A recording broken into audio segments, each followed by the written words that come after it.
আসসালামু আলাইকুম। সংবাদে আপনাদের সবাইকে স্বাগত জানাচ্ছি। আমি ফিরোজ তোহা। শুরুতেই আরবে কেবলস সংবাদ শিরোনাম জানিয়ে দেব এই মুহূর্তে হাতে পাওয়া সর্বশেষ গুরুত্বপূর্ণ আপডেট বাংলা সংবাদ। শুরুতেই থাকছে শেখ হাসিনা সরকার রাষ্ট্রীয় প্রতিষ্ঠানগুলোর কোমর ভেঙে দিয়েছে। কেন্দ্রীয় বিএনপির ক্রীড়া বিষয়ক সম্পাদক ঢাকা মহানগর উত্তর বিএনপির আহ্বায়ক আমিনুল হক বলেছেন, পতিত স্বৈরাচার শেখ হাসিনা সরকার ক্ষমতায় থাকাকালীন সময় তাদের রাষ্ট্রীয় প্রতিষ্ঠানগুলোর কোমর ভেঙে দিয়েছেন। সেজন্যই রাষ্ট্রীয় প্রতিষ্ঠানগুলো ধ্বংসস্তূপে পরিণত হয়েছে। এবারে জানাবো আওয়ামী লীগ দোসরদের সঙ্গে আপোষ নয়। সিনিয়র সচিব পদমর্যাদার বিদেশস্থ বাংলাদেশ মিশনের রাষ্ট্রদূত মুশফিকুল ফজল আনসারী বলেছেন, আওয়ামী দোসরদের সঙ্গে কোনো আপোষ নয়। তাদের সুযোগ দিলে এদেশে ফ্যাসিবাদের পুনর্জন্ম হবে। আপোষ করলে জুলাই আগস্ট বিপ্লবের শহীদদের সঙ্গে বেইমানি করা হবে। এদেশে ছাত্র জনতা তা কখনই মেনে নেবে না। বাংলাদেশের মাটিতে আর কোনো ফ্যাসিবাদের জায়গা হবে না। জানাবো বাগযুদ্ধে বিএনপি ও জামাত। দীর্ঘ প্রায় আড়াই দশকের জোট শরিক বিএনপি এবং জামায়াতে ইসলামের মধ্যে চলছে কথা লড়াই। এ লড়াইয়ে লিপ্ত হয়েছেন দল দুটির শীর্ষ নেতারা। গতকাল রোববার জামায়াতের সাম্প্রতিক কার্যক্রমের কড়া সমালোচনা করেছেন বিএনপি জ্যেষ্ঠ যুগ্ম মহাসচিব অ্যাডভোকেট রুহুল কবির রিজভী। জামায়াতও এ নিয়ে পাল্টা বিবৃতি দিয়েছে। সামাজিক যোগাযোগ মাধ্যম ফেসবুকে নিজেদের পেজে বিষয়টি নিয়ে পাল্টাপাল্টি পোস্ট দিচ্ছে দল দুটির কর্মী সমর্থকরা। এদিকে কবরস্থ হচ্ছে ৭২-এর সংবিধান। বৈষম্যহীন বাংলাদেশের আকাঙ্ক্ষা সামনে রেখে প্রকাশ পেতে যাচ্ছে জুলাই বিপ্লবের ঘোষণাপত্র। লাখো ছাত্র জনতার উপস্থিতিতে ৩১শে ডিসেম্বর রাজধানীর কেন্দ্রীয় শহীদ মিনারে এটি প্রকাশ করা হবে। ছাত্র জনতারা বলছেন, জুলাই আগস্টের গণঅভ্যুত্থানে রক্ত দিয়ে পুরনো ব্যবস্থাকে চ্যালেঞ্জ করতে তরুণ ছাত্র জনতা। জুলাই বিপ্লবের ঘোষণাপত্রের মাধ্যমেই প্রতিফলিত হবে তাদের আশা আকাঙ্ক্ষার। এর মধ্য দিয়েই বাংলাদেশের মুজিববাদী ৭২-এর সংবিধানের কবর রচিত হবে। এবারে থাকছে হত্যা মামলায় ৪ দিনের রিমান্ডে ইনু। বৈষম্য বিরোধী ছাত্র আন্দোলনের বাহাদুর হোসেন মনির নামের এক ব্যক্তি নিহতের ঘটনায় রাজধানীর গুলশান থানায় করা মামলায় সাবেক তথ্যমন্ত্রী আহসানুল হক ইনুর বিরুদ্ধে ৪ দিনের রিমান্ড মঞ্জুর করেছেন আদালত। সোমবার ঢাকার মেট্রোপলিটন ম্যাজিস্ট্রেট মোহাম্মদ শরীফুর রহমানের আদালত শুনানি শেষে এ রিমান্ডের আদেশ দেন। এবং সর্বশেষ জানাবো বাংলাদেশে প্রবেশের চেষ্টাকালে ভারতীয় নাগরিক গ্রেপ্তার। সিলেটের গোয়াইনঘাট উপজেলার সীমান্ত অতিক্রম করে বাংলাদেশে অনুপ্রবেশের অভিযোগে এক ভারতীয় নাগরিককে আটক করেছে বর্ডার গার্ড বাংলাদেশ। রোববার রাত ১১টার দিকে উপজেলার জাফলংয়ের নতুন সংগ্রাম পুঞ্জি নামক এলাকা থেকে তাকে আটক করা হয়। আটক নাগরিক ভারতের শিলংয়ের পানিয়াশাল থানার সাপালং গ্রামের জুবেন শুটিংয়ের ছেলে বলে জানা গেছে। এতক্ষণ শিরোনাম শুনছিলেন, এবার বিস্তারিত। প্রিয় দর্শক, আপনি যদি এই চ্যানেলে নতুন হয়ে থাকেন, ভিডিওটি দেখতে দেখতে চ্যানেলটি সাবস্ক্রাইব করে আমাদের সঙ্গে থাকুন। আর এই ভিডিও সম্পর্কে আপনি আপনার মূল্যবান মতামতটি কমেন্ট বক্সে জানিয়ে দিন। আর হ্যাঁ প্রিয় দর্শক, জানিয়ে দিন ভিডিওটি কোথা থেকে দেখছেন। শেখ হাসিনার সরকার রাষ্ট্রীয় প্রতিষ্ঠানগুলোর কোমর ভেঙে দিয়েছে। কেন্দ্রীয় বিএনপির ক্রীড়া বিষয়ক সম্পাদক ঢাকা মহানগর উত্তর বিএনপির আহ্বায়ক আমিনুল হক বলেছেন, পতিত স্বৈরাচার শেখ হাসিনা সরকার ক্ষমতায় থাকাকালীন সময়ে তারা রাষ্ট্রীয় প্রতিষ্ঠানগুলোর কোমর ভেঙে দিয়েছে। সেজন্যই রাষ্ট্রীয় প্রতিষ্ঠানগুলো ধ্বংসস্তূপে পরিণত হয়েছে। দুপুরে উত্তরা ১০ নম্বর সেক্টরে কামারপাড়া স্কুল অ্যান্ড কলেজ মাঠে তুরাক থানায় বিএনপির এক কর্মী সভা ও রাষ্ট্র মেরামতের ৩১ দফা নিয়ে কর্মশালায় প্রধান অতিথির বক্তব্যে তিনি এসব কথা বলেন। তিনি আরও বলেন, সেই ধ্বংসস্তূপ থেকে রাষ্ট্র সংস্কার এবং মেরামতের মাধ্যমে বাংলাদেশকে নতুনভাবে ঢেলে সাজানোর জন্য বিএনপির ভারপ্রাপ্ত চেয়ারম্যান তারেক রহমান ৩১ দফা রূপরেখা দিয়েছেন। সেই রাষ্ট্র সংস্কারে ৩১ দফা আমাদের রাষ্ট্রের জন্য অত্যন্ত জরুরি হয়ে পড়েছে।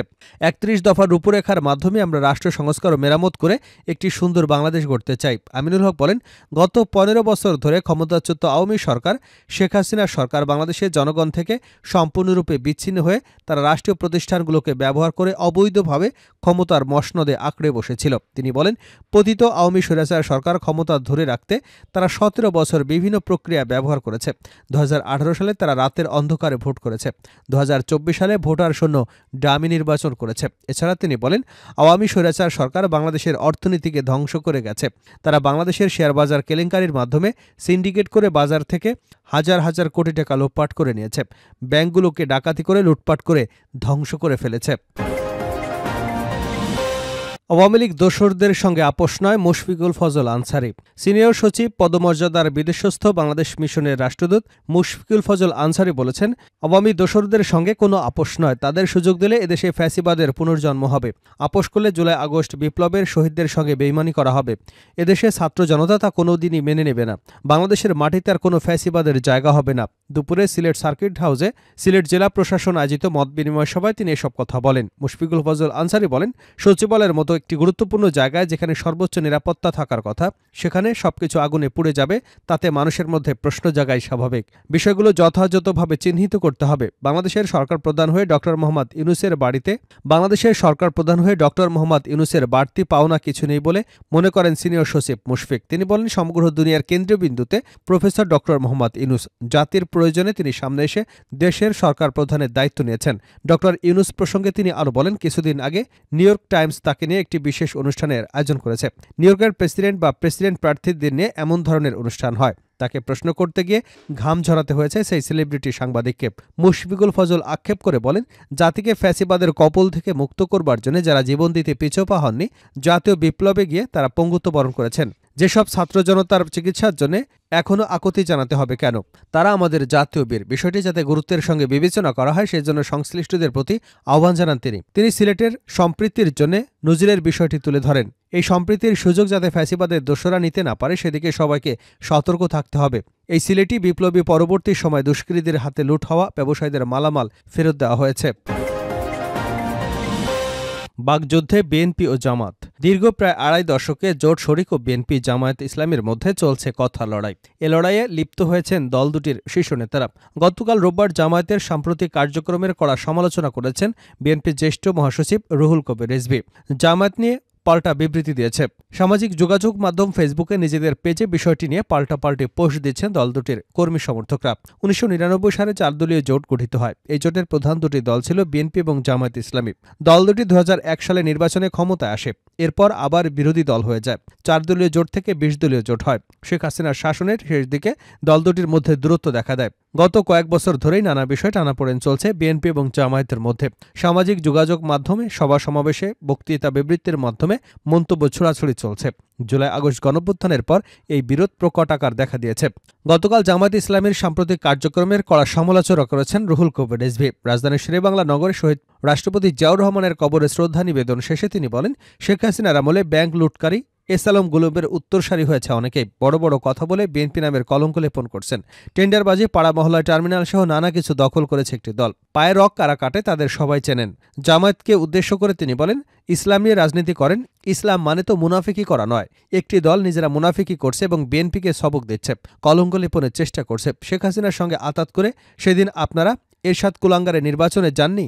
আপনাদের ৭১-এর অর্জন কি? আপনারা ৭১-এ বিরোধিতা করেছেন। রিজভীর অভিযোগ, ভারতের সঙ্গে সম্পর্ক উন্নয়নের জন্য জামাত শেখ হাসিনাকে ক্ষমা করতে চাচ্ছে। রিজভীর বক্তব্যে নিন্দা ও প্রতিবাদ জানিয়েছে জামায়াত ইসলামী। দলটির সহকারী সেক্রেটারি জেনারেল শফিকুল ইসলাম খান গতকাল বিবৃতি দিয়ে বলেছেন, রিজভীর বক্তব্য বিভ্রান্তিকর, ভিত্তিহীন এবং রাজনৈতিক উদ্দেশ্য প্রণোদিত। জামায়াতের রাজনীতি ভারতের আধিপত্যবাদ এবং ফ্যাসিবাদের বিরুদ্ধে এ ভূমিকা যাতে গ্রহণ করেছে। এ কারণেই সম্ভবত রিজভীর গাত্রদাহ হয়েছে। এ ধরনের বিভ্রান্তিকর এবং অপবাদের রাজনীতি থেকে বিরত থাকার আহ্বান জানাচ্ছে।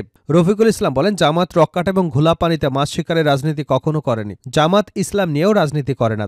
2018 সালের প্রতিষ্ঠিত জোটকে এড়িয়ে ভিন্ন মতের সঙ্গে জোট গড়ে ক্ষমতায় যাওয়ার জন্য যে ঐক্য বিএনপি করেছিল তা কি জাতির সঙ্গে মুনাফিকি নয়? কবরস্থ হচ্ছে ৭২-এর সংবিধান। বৈষম্যহীন বাংলাদেশের আকাঙ্ক্ষার সামনে রেখে প্রকাশ পেতে যাচ্ছে জুলাই বিপ্লবের ঘোষণাপত্র। লাখো ছাত্র জনতার উপস্থিতিতে ৩১ ডিসেম্বর রাজধানীর কেন্দ্রীয় শহীদ মিনারে এটি প্রকাশ করা হবে। ছাত্র জনতারা বলেছেন, জুলাই আগস্টের গণঅভ্যুত্থানে রক্ত দিয়ে পুরনো ব্যবস্থাকে চ্যালেঞ্জ করবে তরুণ ছাত্র জনতা। জুলাই বিপ্লবের ঘোষণাপত্রের মাধ্যমেই প্রতিফলিত হবে তাদের আশা আকাঙ্ক্ষা। এর মধ্য দিয়ে বাংলাদেশ মুজিববাদী ৭২-এর সংবিধানের কবর রচিত হবে। ৩১ ডিসেম্বর রাজধানীর কেন্দ্রীয় শহীদ মিনারে জুলাই বিপ্লবের ঘোষণাপত্র প্রকাশ করবে বৈষম্য বিরোধী ছাত্র আন্দোলন ও জাতীয় নাগরিক কমিটি। ওই দিন বিকাল ৩টায় লাখো ছাত্র জনতার উপস্থিতিতে ঘোষণাপত্র প্রকাশ করবেন তারা। বিষয়টি রোববার দুপুরে রাজধানীর বাংলা মোটরে কেন্দ্রীয় কার্যালয়ে সংবাদ সম্মেলন করে বৈষম্য বিরোধী ছাত্র আন্দোলন। সেখানে সংগঠনটির আহ্বায়ক হাসনাত আবদুল্লাহ বলেন, আমরা চাই মুজিববাদী সংবিধানকে কবরস্থ ঘোষণা করা হবে। যেখান থেকে এক দফার ঘোষণা দেওয়া হয়েছিল ঠিক সেই জায়গা থেকে মুজিববাদী ৭২-এর সংবিধানের কবর রচিত হবে। আমরা প্রত্যাশা রাখছি জুলাই বিপ্লবের ঘোষণাপত্রে নচ্ছিবাদী আওয়ামী লীগকে বাংলাদেশে অপ্রাসঙ্গিক ঘোষণা করা হবে। প্রসঙ্গত, লাখো ছাত্র জনতার উপস্থিতিতে ৩রা আগস্ট বাংলাদেশের নতুন ইতিহাস রচিত হয় কেন্দ্রীয় শহীদ মিনারে। সেদিন গণহত্যার বিচারের দাবিতে গণঅভ্যুত্থানে রূপ নেয় কোটা বিরোধী আন্দোলন। ওই দিন ঘোষণা করা হয় ফ্যাসিবাদ শেখ হাসিনাকে হটানোর এক দফা। এরপর ৫ আগস্ট আন্দোলনের মুখে ক্ষমতা ছেড়ে পালিয়ে যান শেখ হাসিনা। আত্মগোপনে চলে যান তার সরকারের প্রভাবশালী এমপি মন্ত্রী এবং আওয়ামী লীগের সর্বস্তরের নেতাকর্মী। এরপর ডক্টর মোহাম্মদ ইউনূসের নেতৃত্বে ৮ আগস্ট শপথ নেয় অন্তর্বর্তীকালীন সরকার। সরকার গঠনের ১৪৫ দিনের মাথায় কেন্দ্রীয় শহীদ মিনার থেকে জুলাই বিপ্লবের ঘোষণাপত্র দিতে যাচ্ছে নেতারা। সংবাদ সম্মেলনে বৈষম্য বিরোধী ছাত্র আন্দোলনের আহ্বায়ক হাসনাত আব্দুল্লাহ বলেন, আমাদের অভ্যুত্থানে বিপ্লবের যে ঘোষণাপত্র সেটি ৫ আগস্টের হওয়া উচিত ছিল। এটি না হওয়ার কারণে ফ্যাসিবাদের পক্ষের শক্তিগুলো মিডিয়া, বুদ্ধিজীবী পাড়া এবং সব জায়গায় আমরা যাদের উৎখাত করেছি, বিদেশে বসে তারা ষড়যন্ত্র করেই যাচ্ছে। এটা এক ধরনের বৈধতাকে প্রশ্ন তুলেছে। ২,০০০ শহীদ এবং ২০,০০০-এর বেশি আহতদের রক্তের উপর দাঁড়িয়ে তারাই অভ্যুত্থানের বৈধতাকে প্রশ্ন করেছে।